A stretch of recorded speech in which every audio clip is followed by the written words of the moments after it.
Good afternoon, I'm Charles Lejano. This is One News Now. Justice Secretary Menardo Guevarra advises the public to move on as the case of convicted U.S. Marine Joseph Scott Pemberton has been closed.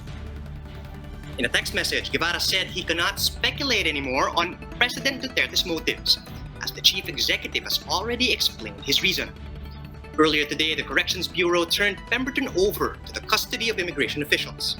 His travel documents and flight schedule are now being finalized so he can be deported back to the U.S. In the meantime, he will remain at a detention facility in Camp Aguinaldo, Quezon City.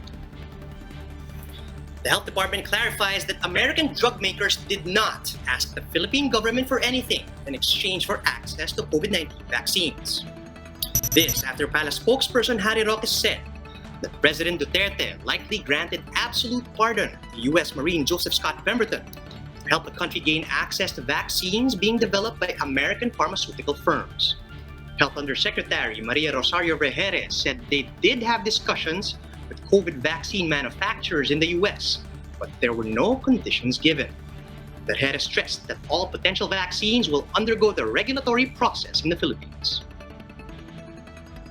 Hindi po tayo naka-receive ng kahit na anumang kondisyon na ganito. Based from the discussions that we have had with the different manufacturer or the manufacturer from US.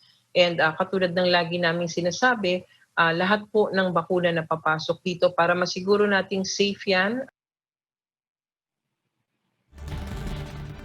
The Interior Department says home quarantine is no longer the rule for COVID-19 patients. Speaking to Cito Beltran on Agenda, Interior Undersecretary Jonathan Malaya noted that those infected by the virus can only be allowed to undergo home quarantine on certain conditions. He cites a study pointing to home quarantine as the main source of community transmission in several areas like Cebu. Malaya also assured the public that most of the LGUs now have well-equipped isolation facilities.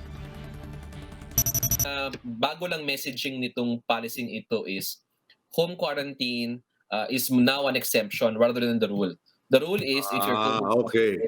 dadalhin ka kailangan sa isolation facility because that should be our policy moving forward. For more updates, visit News 5, Philippine Star and Business World online. Visit our website, onenews.ph for in-depth analysis. And you can also catch One News on the Signal Play app. Register for a free account at www.signalplay.com and stream One News live anytime, anywhere. I'm Charles Lejano. We are One News.